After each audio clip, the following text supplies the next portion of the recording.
Salut! On est heureuse de vous retrouver. Vous écoutez le podcast Espace Liminal où on vous parle de changement de vie, de bouleversement, de transformation. C'est moi, Caroline et Isabelle. On est à l'épisode 4, en deuxième phase de l'espace liminal, soit la déconstruction. Pam, pam, pam. À cette étape, il faut se défaire en petits morceaux. Oui, je sais, c'est inconfortable, mais c'est la seule façon de pouvoir espérer nous reconstruire et poursuivre la transformation. C'est le vrai travail qui commence maintenant. On vous partage, Isa et moi, comment on a fait ce travail de déconstruction et ce qui nous a aidé à traverser cette phase où on se sent excessivement vulnérable. On espère que de nous écouter vous aide à vous ramasser la petite cuillère. Bonne écoute.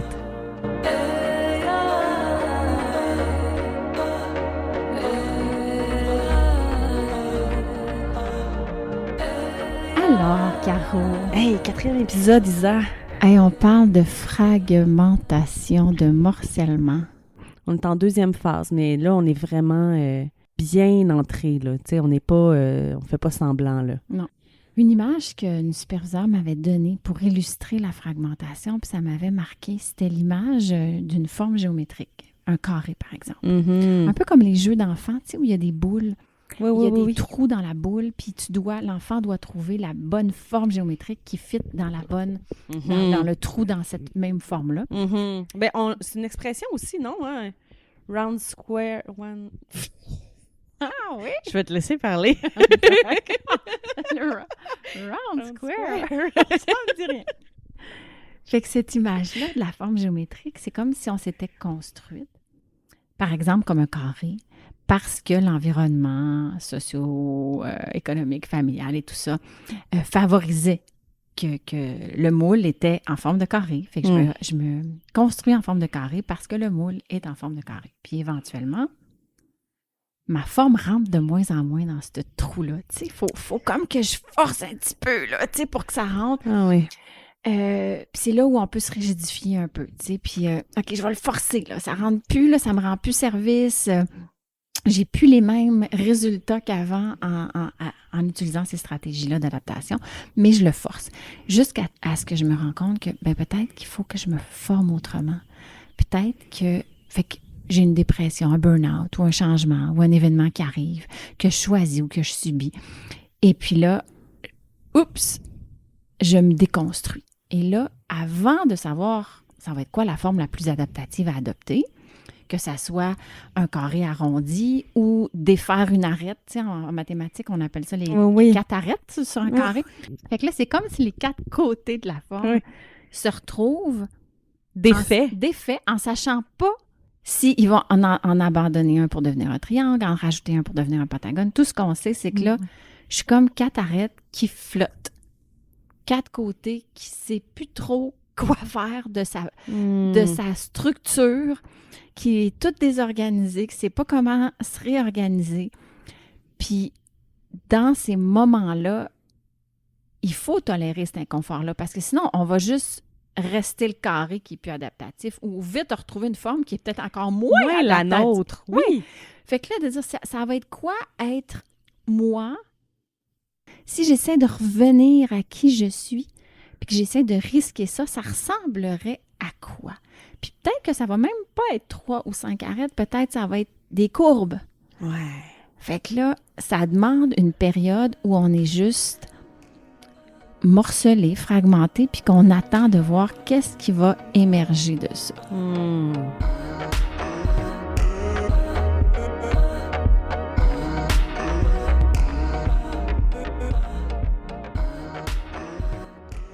Suite à la désorientation, nous devons malgré tout poursuivre notre chemin. Nous pourrions alors essayer de résister et de maintenir notre construction de soi et du monde intacte en les rigidifiant, en amplifiant nos réactions ou en tentant de changer l'environnement ou les autres plutôt que soi. Cela pourrait par exemple nous conduire à critiquer ceux ou ceux qui nous entourent, à nous victimiser ou à nous isoler. Ces stratégies impliqueraient que nous refusions de vivre l'espace liminal et que nous nous privions conséquemment de son pouvoir transformateur. À l'inverse, nous pourrions plutôt choisir de remettre en question notre construction de soi et notre compréhension du monde. Cette option impliquerait alors de relâcher des défenses, d'accepter d'être en quelque sorte d'abord brisé, fragmenté, ne sachant plus quelles parties de nous sont viables, souhaitables à rejeter, à apprivoiser ou à développer. Nous serions alors restés dans l'espace liminal, en phase de déconstruction.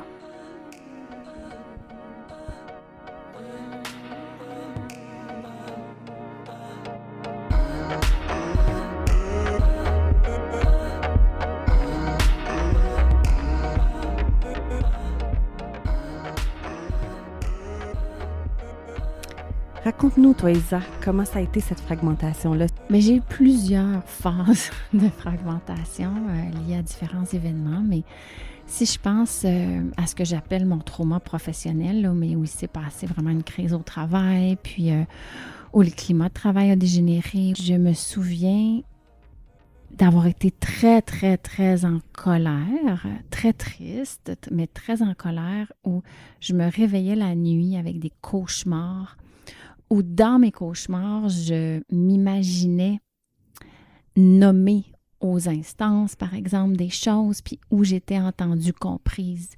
Et j'essayais, on dirait toutes les nuits dans mon inconscient, de trouver les bons mots, des meilleurs mots pour exprimer notre perspective, pour défendre la cause, Et bien, ça donnait rien.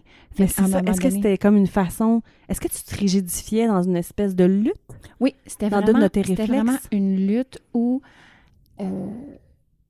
tous les moyens que j'essayais de déployer, puis toutes mes forces, je me suis construite avec la force d'argumentation, avec la force d'exprimer clairement mes idées. Et là, toutes ces compétences-là, puis avec la force d'empathie aussi, de comprendre le point de vue de l'autre pour exprimer le mien, puis de comprendre comment l'autre a besoin que je lui explique. J'ai un côté très prof, pédagogique. Et là, tous ces moyens-là, tout ce que j'avais développé comme force, comme compétence, m'était inutile. Et mon cerveau continuait, quand ça ne marche pas, souvent les humains, qu'est-ce qu'on fait? On essaye plus fort qu'est-ce qui n'a pas fonctionné. Fait que j'essayais plus fort tous les moyens que j'avais développés pour me défendre, essayer de faire justice et tout ça. Puis je voyais que ça me consumait, que ça m'usait et que ça ne me rendait pas service. Puis je me souviens de vous avoir dit à un moment donné, parce qu'on était un petit peu toutes là-dedans, en tout cas on était plusieurs collègues, puis je m'étais réveillée un matin avec cette conviction-là, puis cette clarté-là que la seule façon qu'on s'en sorte, c'était de mourir à notre soif de justice, à mourir à notre ego qui était sali dans cette histoire-là. Et d'avoir senti instantanément une espèce de liberté, c'est ça, de légèreté, de libération. Écoute, c'était vraiment comme une lumière qui descend du ciel, puis de me dire je vais trouver mon salut, mais je vais trouver ma réparation, je vais trouver mon espoir ailleurs que dans la justice humaine, ailleurs que dans le regard des autres. C'est un peu la sagesse de la prière des AA, où c'est « donne-moi le courage de changer ce que je peux changer, la sérénité d'accepter ce que je ne peux pas changer, puis la sagesse de faire la différence. » Mais c'est ça, c'est que tout à coup, on reprend le pouvoir sur ce sur quoi on a du pouvoir. Exact. Puis on laisse aller tout le reste et ça devient vraiment très apaisant. Et ça rend disponible toute cette énergie-là pour d'autres choses, beaucoup plus constructives. Que j'imagine la tâche d'essayer de réparer une grande injustice ou de changer l'environnement autour de soi, la tâche est tellement immense. Ouais. Sur le coup, quand on lâche cet idéal-là, il y a comme une frustration de devoir mourir, tu sais, il y a une colère, il y a comme un abandon, il y a comme quelque chose de... C'est souffrant, mais après ça, tu te dis, OK, j'ai juste besoin de m'occuper de moi. Quand on choisit ça, il y a quand même eu un renoncement qui est énorme. Puis moi, je me souviens, je me retrouve en petite boule dans mon lit.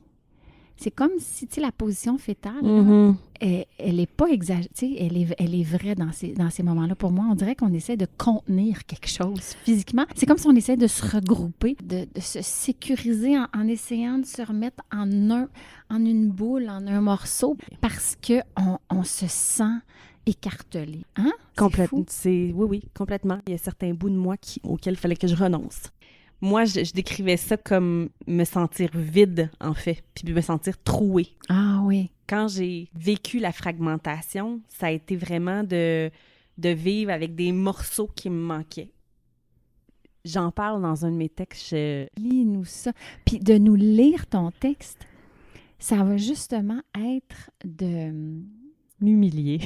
Non, de t'exposer. Oui, mais c'est ça. Pour toi, t'exposer, c'est le risque de l'humiliation. Ouais. Puis on le voit comment on a construit une sécurité. Ça peut être en ne pas s'exposer, en étant parfaite, en étant dans l'autre. Mais là, d'oser, toi, nous lire ce qui vient de ton fond, comme on dit. Écoute, là, c'est pour toi un risque d'humiliation. Alors, ça l'est de moins en moins, pas autant qu'au tout début dans mon espace liminal, mais encore. C'est une raison de plus pour t'y exposer, voilà. parce que c'est une occasion de libération. De mort à l'ego, encore une fois. De mort à l'ego, oui, vas-y. Je me départis de morceaux de moi. Je le sens dans mon corps que l'empathie, la compassion se compressent, rétrécissent comme un fruit qui dessèche. J'ai moins de jus, plus de place pour autre chose. Mais en attendant que de nouveaux morceaux poussent, je me promène trouée. J'arrive pas à tolérer les bouts de vide en dedans. Je pleure les morceaux manquants. Je m'ennuie d'eux. Je m'ennuie d'être pleine. Alors je mange, continuellement, comme une addicte. Je me lève le cœur creux. Vite, vite, il me faut ma dose. Je consomme, sans arrêt. Évidemment, ça fonctionne de moins en moins. Le corps plein, je me sens encore vide. Je le sens, les bouts de vide. Je m'affole, je panique. Je mange ce qui est rassurant, rien n'y fait. Le vide, le plein, ce combat, cette lutte me prend toute mon attention, mon énergie. Je suis absorbée, engloutie par ce conflit. Tout ce qui m'en sort m'impatiente, m'irrite. Voyez pas que je suis occupée, j'ai ce problème à régler. Je dois me sentir pleine à nouveau. Je me vois addicte et je connais la solution. Je le sais. Je dois plus chercher le plein, mais rester dans le vide. C'est la prémisse de base, le problème. Je peux pas tolérer le vide. Comme pour l'espace liminal. Rester dans le manque, dans l'absence, dans l'attente d'être mieux, dans l'inconfort. Me sentir vide, je dois l'accueillir et lui laisser toute la place. Ouais. C'était la fragmentation, c'était ça, c'est le début en fait. Puis dis-nous, ce vide-là, il était fait de quoi? Qu'est-ce que tu perdais? Qu'est-ce qui t'angoissait? Ma sécurité. De faire le deuil du statu quo. De cette sécurité-là que j'aurai jamais. De cette structure-là que je retrouverai plus. J'ai fait 3 années de bac, 10 ans dans un métier. Puis on dirait qu'à ce moment-là, ça me paraissait comme si tout ça, je devais le mettre aux poubelles ou le mettre de côté. Je voulais plus que cette partie-là existe. Et puis, est-ce que c'était autant au niveau professionnel, donc je dois renoncer à me définir comme une professionnelle intervenante en santé mentale, ou ça peut être autant je dois renoncer à ma sécurité financière, à mon REGOP, à tout ce que ça veut dire travailler, par exemple, dans le public et à se définir là-dedans? Oui, c'était tout ça. Mais d'avoir une définition, point. Parce que ce qu'on fait là, comme métier, là, c'est ça qui nous définit beaucoup, beaucoup ici, en tout cas. Dès qu'on rencontre quelqu'un, c'est qu'est-ce que tu fais dans la vie? Tout de suite. Ouais. Ou notre statut aussi social, est-ce que tu es marié, tu as des enfants? Oui. On est vraiment souvent défini par le faire, mais par les structures externes, par nos possessions. C'est-à-dire qui je suis quand je ne suis pas toutes ces manifestations, ces démonstrations de qui je suis. Ben oui, puis j'avais vraiment l'impression, c'est ça que c'était humiliant, je me sentais comme c'était un échec. Comme si tout le temps qui avait été investi, toute l'énergie qui avait été investie était en vain, alors que ça va contribuer à la déconstruction. Mhm. Ça va contribuer. C'est pas on a raté, on recommence. Non. C'est on déconstruit pour mieux reconstruire. Mais ça se peut qu'on garde des morceaux de ce qui a été là. Et ce qu'on est aujourd'hui dépend quand même de ce qui a été préconstruit avant. Donc, il y a quelque chose de spirale dans le changement. C'est pas linéaire où je fais juste reculer. Non. Effectivement, c'est comme les étapes du deuil, c'est en spirale. J'ai d'ailleurs un texte là-dessus sur le deuil. Faites-nous dans la lecture. J'ai compris que je suis en deuil. Je ne peux pas retourner en arrière. Je dois donc renoncer au statu quo. J'imagine que c'est souvent le premier deuil que plusieurs rencontrent dans leur espace liminal. Les choses ne seront plus comme avant. J'en suis euphorique parce que c'était plus tolérable, mais aussi en colère. En colère contre moi et contre le monde, de m'être construite de cette façon et maintenant de devoir faire tout ce travail de déconstruction. Et je me sens surtout triste. Je me sentirai plus jamais en sécurité. Armée d'une faux, je vais devoir passer le reste de ma vie à défricher et chercher mon chemin. La sérénité me manque déjà. J'avais plus de sécurité avant, mais c'était pas vraiment paisible. C'était l'angoisse. Je choisis un autre type de souffrance. Ça me touche quand tu parles de choisir une autre souffrance parce que, autant comme clinicienne que personnellement, combien de fois on reste dans des souffrances et des fois des grandes souffrances. Là, on se rend jusqu'à des burn-out, à des crises, des éclatements parce qu'on résiste au changement, parce que même s'il est souffrant, ce statu quo-là, on le connaît. Il est connu. Il nous permet de nous, comme tu disais, d'avoir une sécurité. Et là, si j'arrête cette souffrance-là pour risquer le changement, peut-être, oui, je vais être plus satisfaite, je vais pouvoir créer enfin, par exemple, dans ton cas, où je vais pouvoir...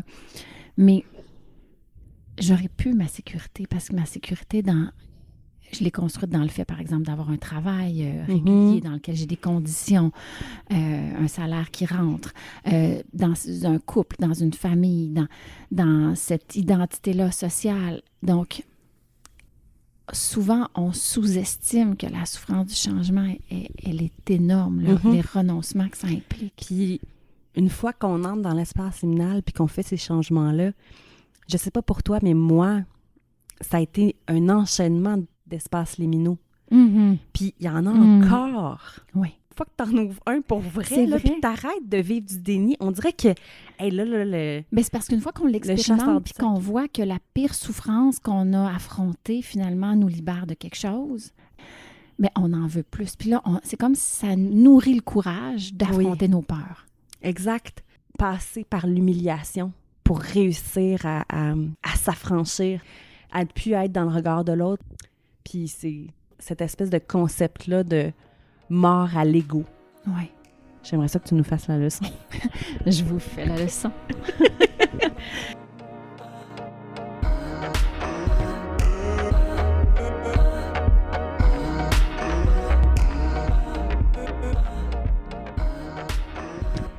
L'ego est la représentation et la conscience que l'on a de soi-même et de sa valeur. Lorsqu'un événement perturbateur survient, nous sommes non seulement désorientés puis morcelés, mais aussi exposés dans nos failles, nos vulnérabilités, nos zones d'ombre. Ces zones d'ombre sont mises en lumière lorsqu'émergent des parties de nous-mêmes auxquelles nous avions renoncé, car non acceptées par notre entourage. Nous sommes aussi susceptibles d'être le sujet d'injustice, de jugement et d'humiliation.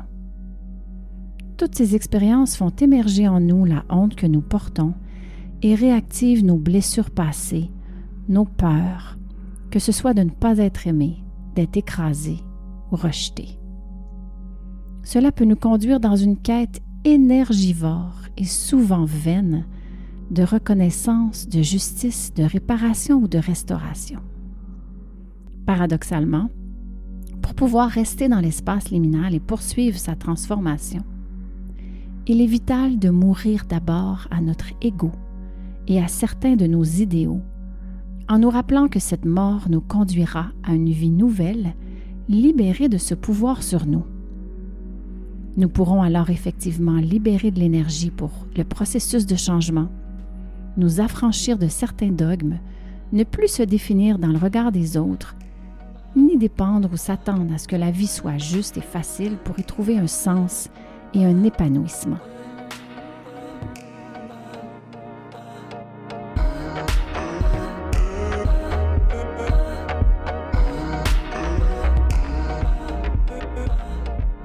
Écoute, quand je me suis construite avec beaucoup d'idéaux, que j'allais réussir ou que j'allais réussir mon couple, ma famille, mon développement personnel, j'avais des exigences très élevées. Par exemple, que la séparation n'était pas une option, donc que l'engagement pouvait tout traverser.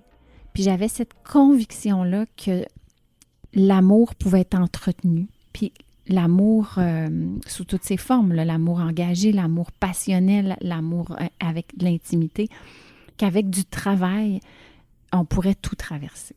Que je voulais offrir à mes enfants aussi ce que je pensais, ce que j'apprenais en psychologie qui était le meilleur pour eux. Et je voyais l'impact des séparations dans la vie de mes clients. Je voyais combien c'était souffrant pour eux. La dernière chose que je voulais, c'était de faire vivre ça à mes enfants. Aujourd'hui, après avoir traversé tout ça, je peux dire que c'est encore vrai là, que l'amour, quand on y travaille, là, ça marche. Ça marche. On peut augmenter ses sentiments amoureux. Le choix de nos comportements influence les sentiments qu'on va ressentir, puis même le désir qu'on peut avoir. Fait que c'est à la fois vrai, puis à la fois pas suffisant, un peu comme Rogers qui dit en thérapie, l'empathie est nécessaire, mais pas suffisant. L'amour peut être puissant, l'amour engagé peut être puissant, mais c'est pas toujours suffisant. Et des fois, on va beaucoup trop loin dans ça. Puis, quand on s'est finalement séparés, le plus souffrant pour moi, ça a été de tolérer d'être cette mère qui est maintenant une mère séparée et qui fait vivre ça à ses enfants. Avec toute la conscience, la connaissance de c'est quoi que ça implique pour les fêtes, les anniversaires, les Noëls, leur conception de l'amour. Je me souviens d'avoir dit à ma thérapeute, je détruis la confiance ou le concept de l'amour pour mes enfants. Et pour moi, ça, c'était pas acceptable que je fasse ça. Puis, bon, elle m'a dit, ah oui, tu as beaucoup de pouvoir d'être capable de détruire à toi toute seule leur concept d'amour. Bon, elle m'a fait relativiser un peu, mais pour moi, ça me faisait évidemment vivre beaucoup de tristesse d'imposer ce choix-là à mes enfants. Mais ça me menaçait aussi dans mon identité. Je ne suis plus cette mère idéale que j'aurais voulu être. Cette espèce de grandiosité de je vais être une mère qui va donner toutes les conditions de sécurité puis d'épanouissement à mes enfants. Puis là, de dire, ah non, je vais être cette mère-là vraiment imparfaite qui a essayé très fort, mais qui a échoué ce qu'elle aurait voulu réussir le plus. Donc, d'accepter ça, pour moi, c'était menaçant. Puis là, mes enfants, je les expose à une réalité de souffrance difficile, tu sais, qui va les déstabiliser, puis mais je vais devoir les accompagner là-dedans, puis m'accompagner moi-même.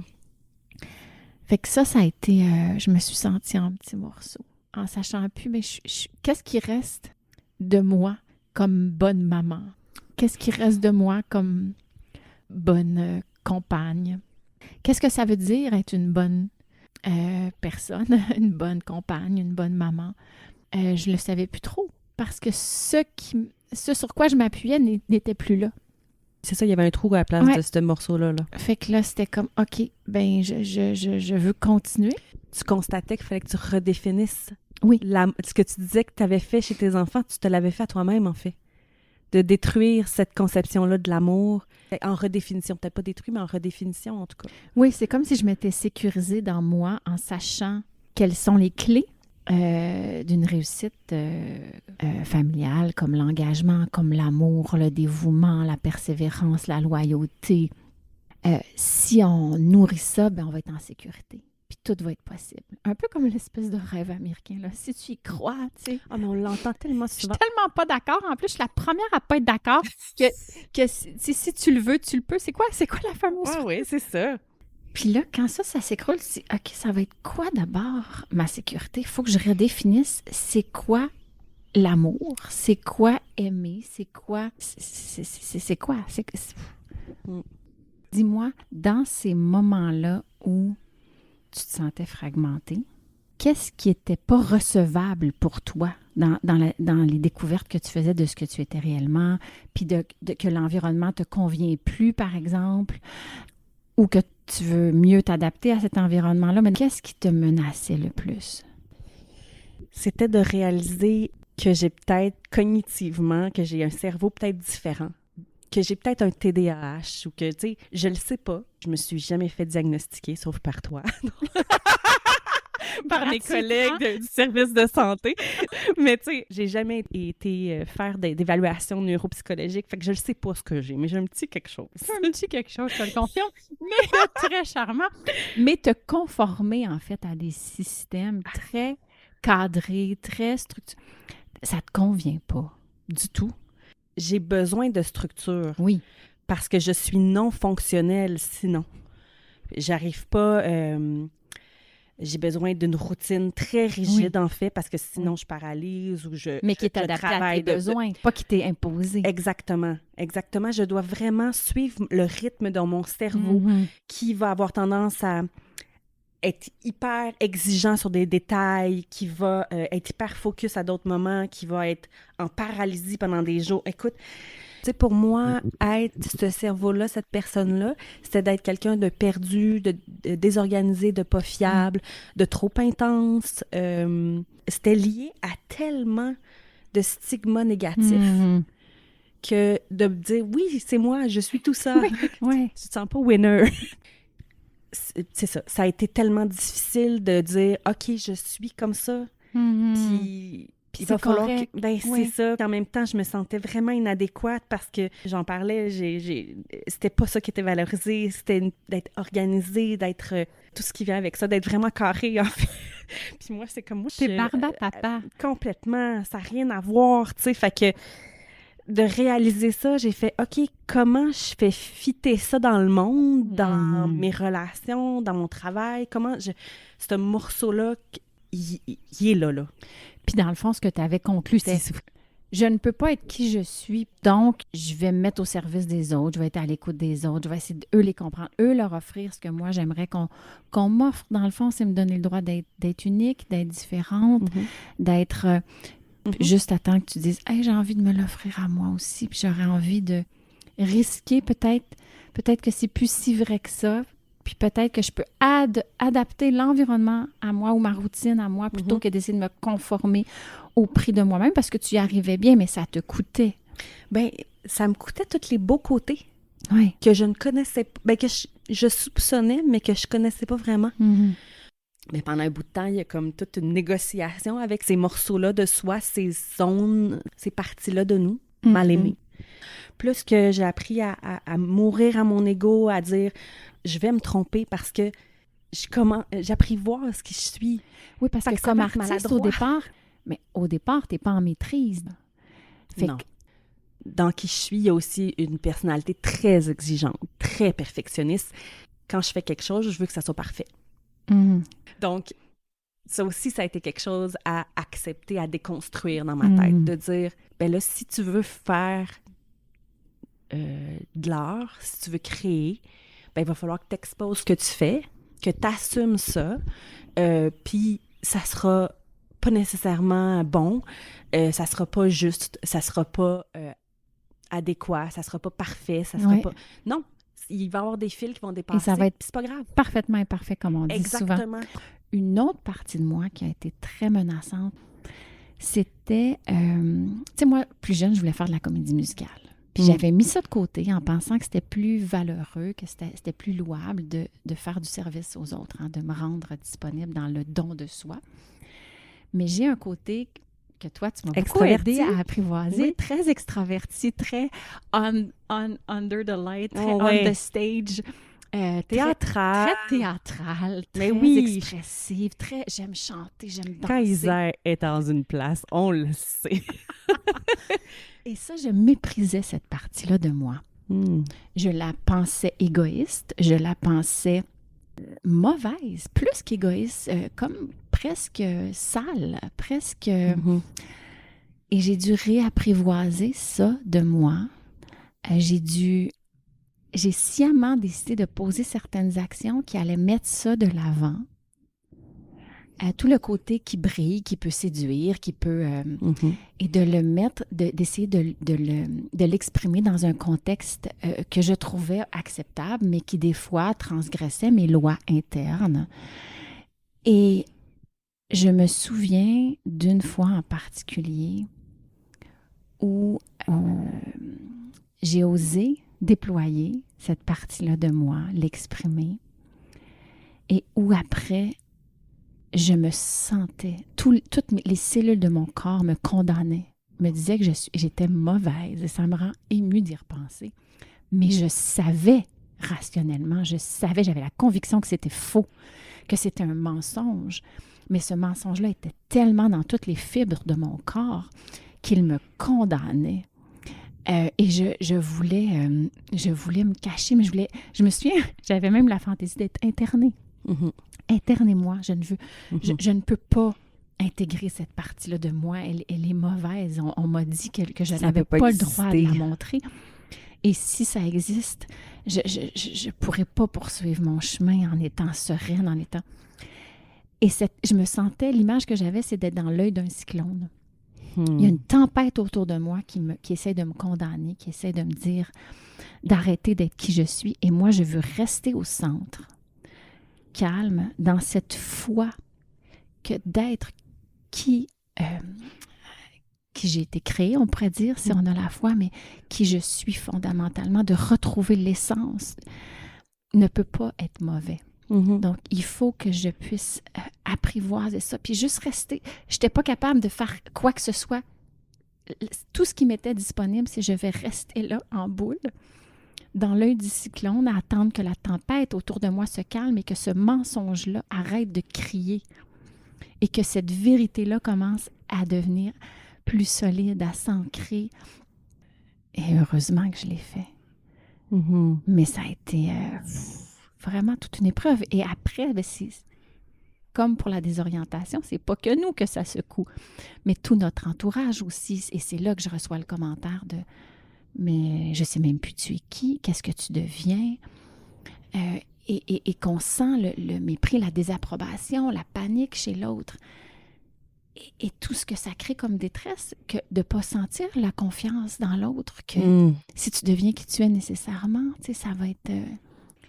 d'être qui on est, c'est pas d'assouvir toutes nos pulsions puis toutes nos envies puis de devenir désorganisé. Mais des fois, les autres pensent ça de nous, alors que de dire, ben non. C'est juste d'arriver à être cohérent. Oui. C'est de retrouver tous les morceaux, de se réunifier dans quelque chose qui va être beaucoup plus cohérent, beaucoup plus sain. Mais avant de se réunifier, il faut se morceler, il faut faire le ménage, il faut délaisser certaines parties de soi, il faut en réintégrer. Dans mon cas, j'ai découvert mon anxiété profonde, mes peurs, mon manque de confiance. Je l'ai découvert dans mon espace liminal la première fois. C'était quelque chose qui était toujours présent, en fait, comme une alarme de feu qui sonnait continuellement. J'avais des étourdissements au travail, j'avais toutes sortes de signes que j'étais une personnalité anxieuse, que je manquais de cette sécurité-là interne. Ma valeur, elle reposait sur les gens qui me trouvaient gentille, les gens qui m'aimaient. Je réalisais que toute ma façon de prendre soin de moi, de m'écouter, d'actualiser mes désirs, mes besoins, tout ça, ça aussi, ça reposait beaucoup dans la cour des autres. Ensuite, ma gestion des émotions, c'était très immature. Puis j'ai réalisé que j'étais pleine de paradoxes. C'est qu'autant je m'étais construite comme une personne très bonne avec les gens. Et là, quand je revenais à mes fondations, je revenais à la petite fille du secondaire. J'avais cette espèce d'effigie-là de belle fille. Puis j'utilisais ça pour être dans des groupes. Mais je disais rien. Puis je retrouvais cette petite fille-là vulnérable, qui se connaît pas beaucoup, puis qui a de la difficulté à entrer en contact avec les autres, si ce n'est que d'essayer de leur plaire puis de leur donner ce qu'ils veulent, tu sais. Donc, je retrouvais une difficulté à entrer en relation avec les autres aussi. Comme sujet. Parce que tu étais Comme très sujet. bonne comme bon objet, Ben oui. comme thérapeute. Mais là, c'était toi pour qui tu es. Ben oui. C'est quand tu as retiré ce en quoi tu te sécurisais Oui. que là, tu as vraiment contacté Oui. la pleine anxiété. Là. Ben, comme souvent quand on fait un chemin thérapeutique, là, ou quand tu connectes pour vrai avec la vraie souffrance qui était en dessous, c'est là que ça fait plus mal. Puis tu dis, ben voyons donc, je veux pas rester là. Ouais. Tu sais, parce que aller mieux, ça veut pas dire aller moins bien, mais oui. Tu sais, il faut vraiment que je me trouve des stratégies pour gérer mes émotions, parce que c'était non seulement les peurs, l'anxiété, mais la colère. À toutes les fois que j'arrivais pas à mettre mes limites. Tu sais, juste mettre fin à une activité, dire non à quelqu'un, tous les inconforts avec quelqu'un. Je trouve ça très difficile. Tu sais, c'est pour ça que j'ai été tellement dans le people-pleasing. On dirait que je savais pas comment être autrement. Puis la seule façon de le faire, ben j'allais à l'inverse. De dire non, d'être De me froide couper, ou ouais, d'être distante. De me couper le plus possible. Le parce que fameux effet du balancier. Là. ben oui, je savais pas comment Ouais. être avec le monde, parmi les gens, sans être cette personne-là, en ayant des limites, en ayant des frontières. Toute la gestion qu'on fait à l'enfance, Ouais. de dire, de s'exprimer, de s'affirmer, mais pas nécessairement dans l'agressivité, dans la rage, de le faire avec douceur, Oui, fait que quand je t'écoute parler, c'est comme si je te vois avoir été le carré, avoir défait tes côtés, puis là, tout ce qui ressemble à redevenir un carré, c'est comme si là, ça t'enrage parce que tu dis non, non, j'ai été ça, je ne veux plus jamais être ça. Mais c'est comme si tu n'arrives pas non plus à être zen et à exprimer tes limites dans une espèce de confiance et une solidité calme de non, je ne suis plus ça parce que tu le sais pas encore. Fait que c'est comme si tu veux juste t'opposer à ce que tu as été, mais en n'étant pas capable d'affirmer encore ce que tu es. J'ai aussi dû réapprivoiser ma partie en colère parce que moi, j'étais de la culpabilité ambulante. Je me sentais coupable toujours de tout. Je m'étais construite à je vais essayer d'abord de chercher moi qu'est-ce que je peux changer plutôt que d'espérer que l'autre s'ajuste. Et ça fonctionnait bien quand même. Mais quand ça devient tellement gros puis qu'on te reproche plus gros que nature, à un moment donné, il faut que tu dises non. Il faut que ça s'arrête. Il faut que je puisse être capable aussi de reprocher à l'autre ce qui lui appartient. Mais pas dans une rage, parce que quand on se sent coupable puis on a honte, la colère s'exprime dans une rage, dans une destruction. Et là, il fallait que je réapprivoise d'exprimer la colère avec solidité et calme. Et de ne pas me sentir mauvaise dans cette colère-là. Réapprivoiser que la colère est un signal sain pour dénoncer, pour faire reculer une menace. Mais je trouve ça important de nuancer que dans la fragmentation, on a à se remettre en question, mais des fois aussi, on a à remettre en question les relations qui nous entourent ou les environnements dans lesquels on est, qui nous ne conviennent probablement pas, qui convenaient avec le carré qu'on s'était construit, parce que là, on va se retrouver dans d'autres environnements en trous de carré, mais peut-être que c'est pas cet environnement-là dans lequel on va être le mieux, le plus utile, le plus nourri, le plus rejoint. Puis, j'ai eu une expérience, par exemple, dans laquelle ce que je voyais de moi ou ce qui me revenait comme image de moi était, par exemple, une personne très critique, revendicatrice, opposante, parce qu'il y avait des éléments dans mon environnement qui ne convenaient pas. Et à un moment donné, tu crois ça de toi. Ah, je suis une personne insatisfaite, chronique, ou en colère, ou, tu sais, je le vois chez plein de gens, là. Ils se croient eux-mêmes critiques ou méprisants à la limite. Puis finalement, tu te retrouves dans un autre environnement avec d'autres façons d'être, d'autres façons. Puis là, tu te dis, oh, mais ça me correspond tellement. Je ne suis plus cette employée bourrue ou je ne suis plus cette conjointe critique ou insatisfaite. Parce que là, ça me correspond. Puis je sens que mes besoins sont répondus. Je sens que que l'environnement est dans la même forme, tu sais, le trou est dans la même forme de la forme que je me suis construite. Et là, tout à coup, on se dit, ah, mais c'est peut-être pas moi qui était cette personne-là. Peut-être que c'est parce que vraiment, il y avait des éléments, Puis j'avais raison. Puis là, tout à coup, ça nous réconcilie avec... J'avais raison de trouver ça inadéquat. J'avais raison de trouver ça incompétent ou de trouver ça toxique. Ça me parle tellement de... Tout d'un coup, tu réalises, j'ai ce rôle-là à cause de tel climat, tel construit, tel idéal. Mm-hmm. Mais je veux pas être cette personne-là. Je suis pas ça. Oui. C'est pas ça dont j'ai envie. Moi, j'ai pas envie d'être en colère tout le temps puis de pas être satisfaite. Puis d'oser écouter les signaux internes qui nous disent alarme, ça ne va pas, il y a quelque chose qui ne fit pas. Tu sais, quand on force un morceau de casse-tête, c'est comme si on a un besoin, puis la réponse est dans toute une autre forme, puis là, on se force à essayer de l'accepter, puis toute notre tête nous dit non, ça goûte pas bon, puis on finit par croire que c'est nous qui sommes défectueux de trouver que ça goûte pas bon, alors que peut-être ça goûte vraiment pas bon. Ben oui, puis dans l'espace liminal, on parle de changer nous-mêmes, mais ça ne veut pas dire de changer pour mieux entrer à nouveau dans ce carré-là, dans ce climat-là, dans cet environnement-là qui ne nous convient pas. Oui, un peu comme les gens qui vont chercher une médication, puis on n'a rien contre la médication. Je veux dire, elle est nécessaire parfois, elle est salutaire parfois. Mais des fois, on va chercher une médication juste pour pouvoir continuer à fonctionner dans un milieu dysfonctionnel, pour éteindre ces signaux internes. Et ça, on ne veut pas faire ça. Tout à fait. C'est tellement vrai. Moi, je l'ai appris à ton contact, au contact des différents professionnels dans les services de santé qui parlaient de distance. Puis moi, ça a été tellement révélateur parce que je croyais qu'il fallait être en rupture avec ces environnements-là ou ces relations-là qui n'étaient pas bonnes pour nous. Alors que c'est pas nécessairement d'être en rupture. Non, c'est de trouver la distance optimale. Moi, ça, là. Ça, c'est mon petit ma petite phrase préférée. Trouvons, par rapport à tout, notre distance optimale, où on peut rester en lien, mais on peut se protéger. On peut rester nous-mêmes, on peut donner le droit à l'autre d'être ce qu'il est. Donc, c'est comment coexister ensemble avec nos incompatibilités, nos compatibilités, mais trouver cette distance-là, comme dans une danse, où on ne se marchera pas trop sur les pieds, mais on va être assez proche pour être en contact.